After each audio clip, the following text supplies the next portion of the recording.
రే కమల్, ఏంటి కస్తూరి? రాస్తున్నావా? అవును, రాస్తున్నా.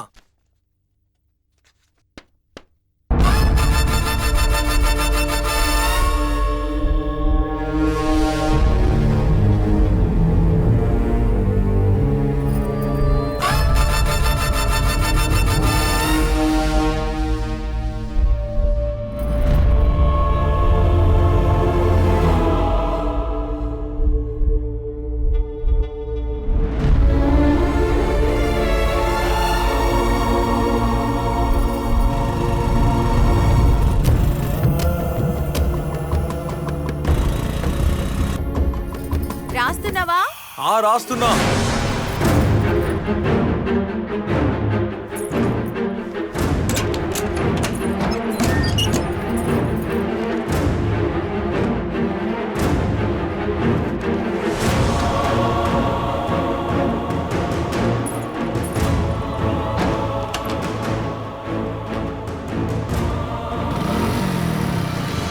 కస్తూరి,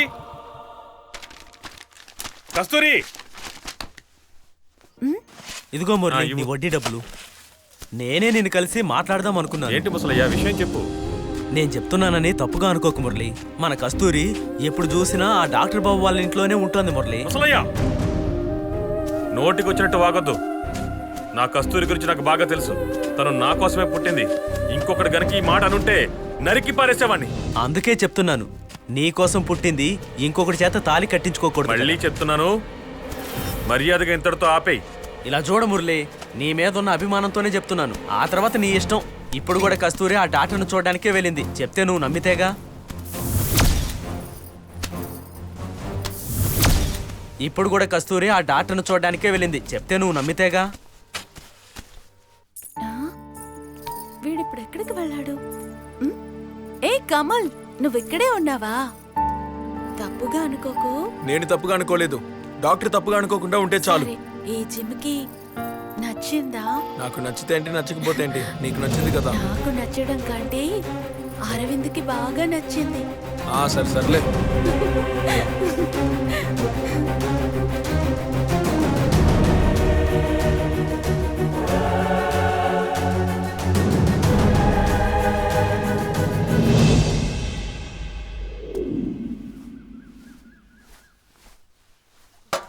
కస్తూరి, ఆ కళాయిలా తీసురా.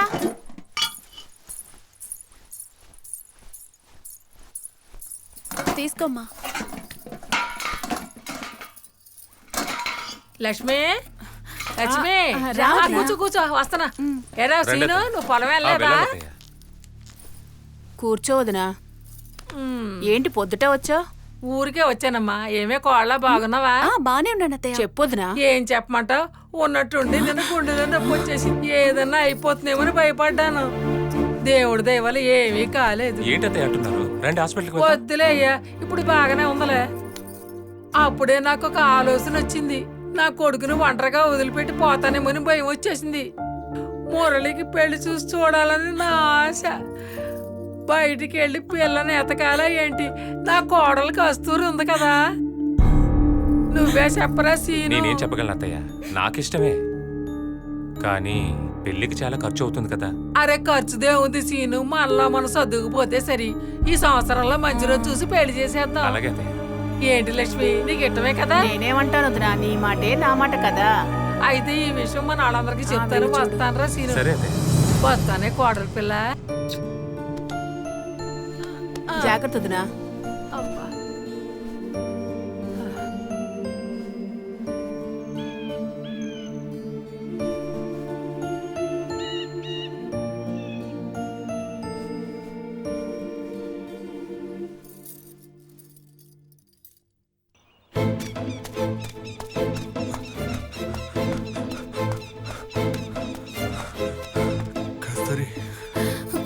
నీకోసం ఎంతసేపు వెయిట్ చేయాలి?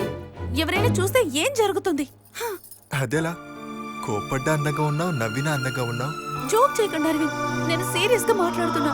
మా ఇంట్లో నాకు మురళి మావితో పెళ్లి చేయాలని అనుకుంటున్నారు. అలాగా? ఇప్పుడు ఏం చేద్దాం కస్తూరి? ఏం చేద్దాం నన్ను అడిగితే ఎలా? వెంటనే మా ఇంటికి వచ్చి పద్ధతిగా అమ్మాయిని అడగండి. ఏంటి అంత సింపుల్ గా చెప్పేశావు? ఈ ఊర్లో వాళ్ళంతా నా మీద ఎంత గౌరవం పెట్టుకున్నారో తెలుసు కదా కస్తూరి. ఈ ఊరి గురించి నాకేం అవసరం లేదు. వెంటనే నన్ను పెళ్లి చేసుకోండి. నూసెట్టను కుంకుమ, మెళ్ళో తాళి, కాళ్ళకి మెట్టెలు ఇవన్నీ మీ వల్లే నాకు కలగాలి. లేదంటే నేను చేస్తాను. పెళ్ళంటే నీకంత తమాషాగా ఉందా? బయటికి తీసుకెళ్లి కాఫీ ఇప్పించినంత ఈజీగా చెప్పేస్తున్నావు. ఇప్పుడే కదా పెళ్లి ప్రస్తావన తీసుకొచ్చారు. పెళ్లికి ఇంకా చాలా టైం ఉంది కస్తూరి. ఆలోగా నేనే మీ మామయ్యతో మాట్లాడతాను. మీరు అనుకుంటున్నట్టు మురళి మావితో మాట్లాడడం అంత తేలిక కాదు. అరవింద్, నేను మిమ్మల్ని పూర్తిగా నమ్ముతున్నాను. మోసం చేయకండి. నేను మిమ్మల్ని లవ్ చేస్తున్నాను. మనసులో మిమ్మల్ని పెట్టుకుని మురళి మావితో తాళి కట్టించుకోలేను. కస్తూరి,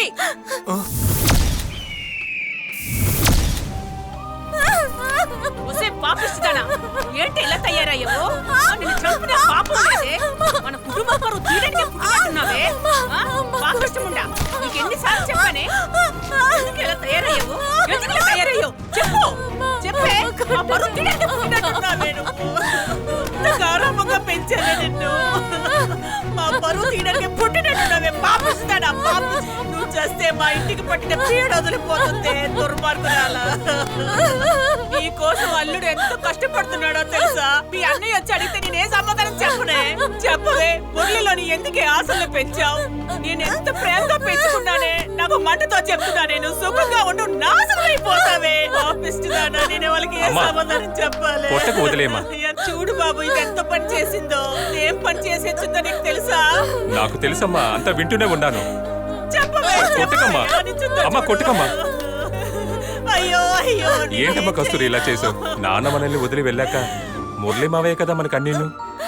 ఆయన్ని చేసుకోనంటే ఎలాగమ్మా?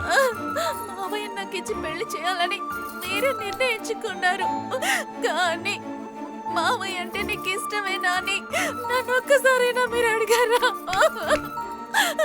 మావయ్య అంటే నాకు చాలా ఇష్టం. కానీ ఆయన పెళ్లి చేసుకోవాలని నేను ఎప్పుడూ అనుకోలేదు.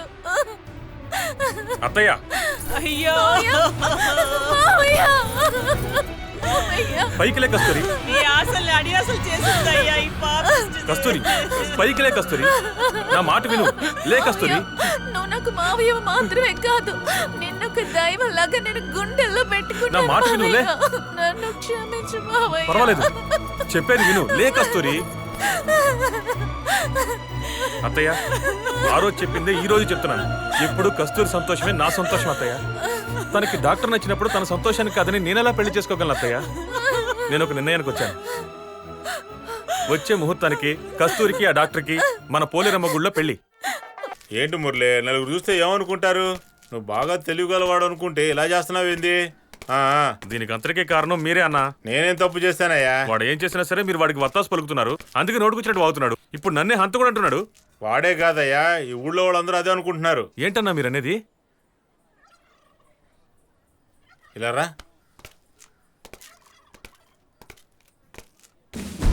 నేనే అసలు విషయం తెలుసుకోవాలనుకుంటున్నాను. అసలు జరిగిన నిజం ఏంటో చెప్పు. ఏం నిజమన్నా? పెళ్లి జరిగిన రోజు రాత్రి నువ్వే డాక్టర్ గొంతును చంపేశావు. అది నా మనవరాలు చూసింది. ఇప్పటికే నిజం చెప్పు మురళే. ఆ రోజు ఏం జరిగిందో నేను వివరంగా చెప్తానన్నా. ఆ రోజు డాక్టర్ గొంతు నేను నులిమింది నిజమే. కానీ ఎందుకు అలా చేశానో మీకు తెలుసా? ఏంటి డాక్టర్ గారు ఇక్కడ కూర్చొని ఆలోచిస్తున్నారు? ఏం లేదండి. ఏమీ లేదంటున్నారు. మొహం అలా వాడిపోయింది. మీకు ఏదైనా లోటు జరిగిందా? కమల్ గురించే. కమల్ గురించా? ఏంటి విషయం? ఈ మధ్య వాడి ప్రవర్తన ఏం బాలేదు. నేను కస్తూరితో ముందే చెప్పాను, కానీ తనే నమ్మలేదు. ఈరోజు కస్తూరి బట్టలు తీసుకుని అదోలా బిహేవ్ చేస్తున్నాడు. ఆ విషయం ఎవరితో చెప్పాలో తెలియక. డాక్టర్, కస్తూరి మిమ్మల్ని ఇష్టపడిందనే ఒకే ఒక కారణం వల్ల నా ఆశల్ని చంపుకుని మీకు ఇచ్చి పెళ్లి జరిపిస్తే మొదటి రోజే మా కుటుంబాన్ని విడదీయాలని చూస్తున్నావా? కమల్ అంటే ఎవరనుకున్నావు? నా ప్రాణం రా. నేను చెప్పేది వినండి సార్. ఇప్పుడు మీకు అర్థమైందా? ఇదే జరిగింది. ఏందో అట్టా చెప్పాడు. వాడే మనిషి అయ్యా, చచ్చిపోయేటప్పుడు అట్టాంటి మాట చెప్పి చచ్చాడు. కమలు ఏమీ తెలియని అమాయకుడు కదా, అలాంటి పోయి చచ్చా. అందువల్లే డాక్టర్ గొంతు నులిమాను. నేను ఎవరైనా హత్య చేస్తానా అన్నయ్య? సరే వదిలేవయ్యా, ఇప్పుడు నిజం తెలిసింది కదా. డాక్టర్ ఎలా చచ్చుంటాడు?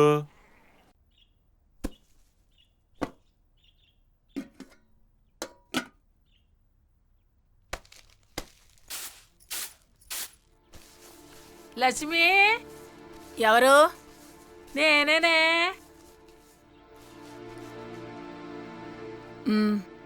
రావదునా కూర్చోదునా. ఎలా ఉన్నావమ్మా?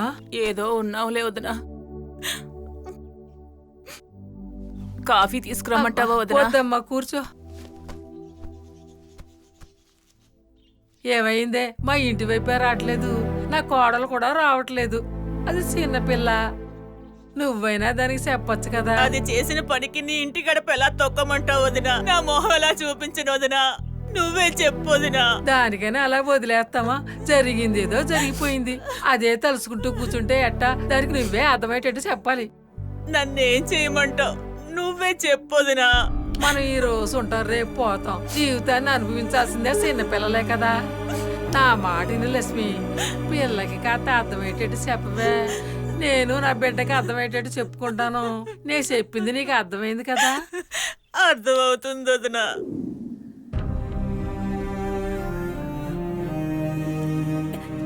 ఏదో మాట్లాడాలన్నావు కదా మావయ్య. మాట్లాడాలని పిలిచాను.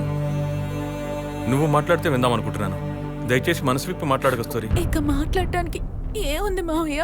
నువ్వు నన్నే తలుచుకొని జీవిస్తున్నావు, కానీ నేను అలా కాదు కదా మావయ్య. నీ ప్రేమని త్యాగం చేసి నాకు నచ్చిన వాడితో నాకు పెళ్లి చేసావు. నీ గురించి ఆలోచించుకునే లేదు, నాకేం లోటు లేదు మావయ్య. ఇలా జరగాలని నా తలరాత. నేను ఇలాగే ఉంటాను. నా జీవితం ముగిసిపోయింది. కస్తూరి, అవును మావయ్య, నువ్వు మంచి అమ్మాయిని చూసి పెళ్లి చేసుకుని పిల్ల పప్పలతో సుఖంగా ఉండాలి. నాకు అదే చాలు మావయ్య. నా కస్తూరిని ఇంతకు ముందులాగా చూడాలి. ఈ ఊరు కూడా అదే కోరుకుంటోంది. నాకు ఇప్పుడు కూడా నీ విషయంలో బాధ్యత ఉంది కస్తూరి. నా జీవితాన్ని ఎప్పుడు నేను ఒంటరిగా ఊహించుకోలేదు కస్తూరి. నీకు తోడుగా నేనుంటాను. జరిగిందంతా ఒక పీడకలలా మర్చిపో. ఇప్పటికీ మించిపోయిందేం లేదు. నువ్వు సరే అని చెప్పు. జీవితాంతం ఈ మావయ్య నీకు తోడుగా ఉంటాడు. చెప్పు కస్తూరి. మావయ్య, నా మనసులో నీకు దైవస్థానాన్ని ఇచ్చాను. నిన్ను ప్రార్థించగలను, నీతో కలిసి జీవించలేను. క్షమించు మావయ్య. కస్తూరి ఆగు.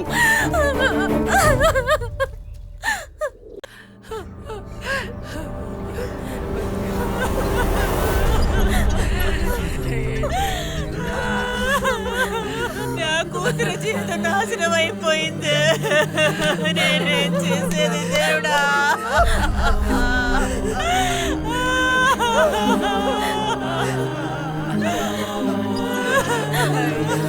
ఇప్పుడు నేనేం చెయ్యాలి?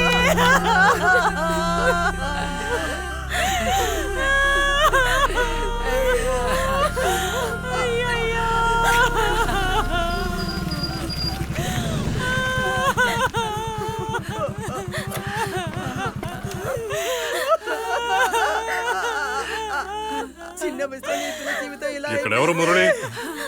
ఇక ఈ అమ్మాయి ఏం చేస్తుంది? వద్దురా, ఆ కూతురు కూడా కరుణించలేదు. మా మామయ్య సార్. ఎక్కడతను? లోపలే ఉంది. రమ్మని చెప్పు.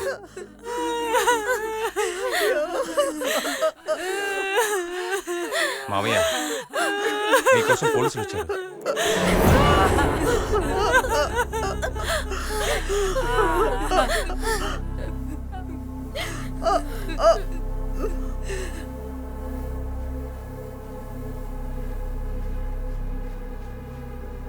సార్, ఈయనే మా మామయ్య. నమస్కారం. రండి సార్. నా పేరే మురళి. ఏంటి సార్ విషయం? డాక్టర్ అరవింద్ డెత్ కేసు విషయంగా విచారించడానికి వచ్చాం. అరవింద్ సడన్ గా ఎలా చనిపోయారు? పోలీసులకు ఇన్ఫార్మ్ చేయాలిగా. సార్, నా అనేవాళ్ళు తనకెవరూ లేరని ఆయనే చెప్పారు సార్. అందువల్ల మేమే గిట్టాలు లేకపోయినా మీరు పోలీసులకు ఇన్ఫార్మ్ చేసి దహనం చేయాలండి. నేను చెప్తున్నాను, మీరు డాక్టర్ అరవింద్ ని పథకం ప్రకారమే హత్య చేశారు. ఆయనకి ఎవరు లేరని వీళ్ళు ఎలాగండి నిర్ణయిస్తారు? సార్, ముందు వెళ్ళి అరెస్ట్ చేయండి. సార్, ఎవరు సార్ ఆయన? ఆయనే అరవింద్ గారికి గార్డియన్. ఆయన ఇచ్చిన కంప్లైంట్ తోనే మేము విచారిస్తున్నాం. సార్, ఆయన మా ఊరికి డాక్టర్ గా చూడలేదు, మాలో ఒకటిగా చూసాం సార్. అందుకే సార్ మా అమ్మాయిని ఆయనకి ఇచ్చి పెళ్లి చేశాం. ఇట్టా జరుగుద్దని మేము అనుకోలేదు సార్. అదేనయ్య అనుమానంగా ఉంది. బాగున్న మనిషి ఎలా చనిపోయాడు? సార్, మీతో ఒక్క నిమిషం ఒంటరిగా మాట్లాడాలి. పద.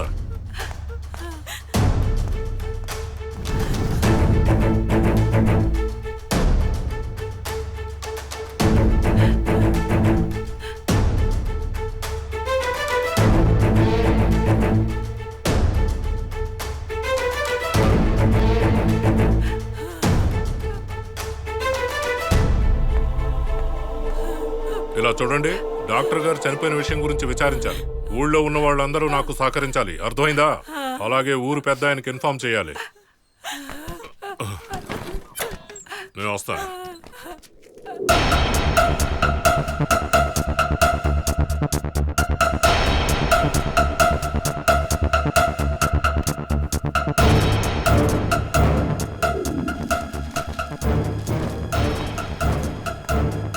నమస్తే సార్. నమస్కారం సార్. ఆ,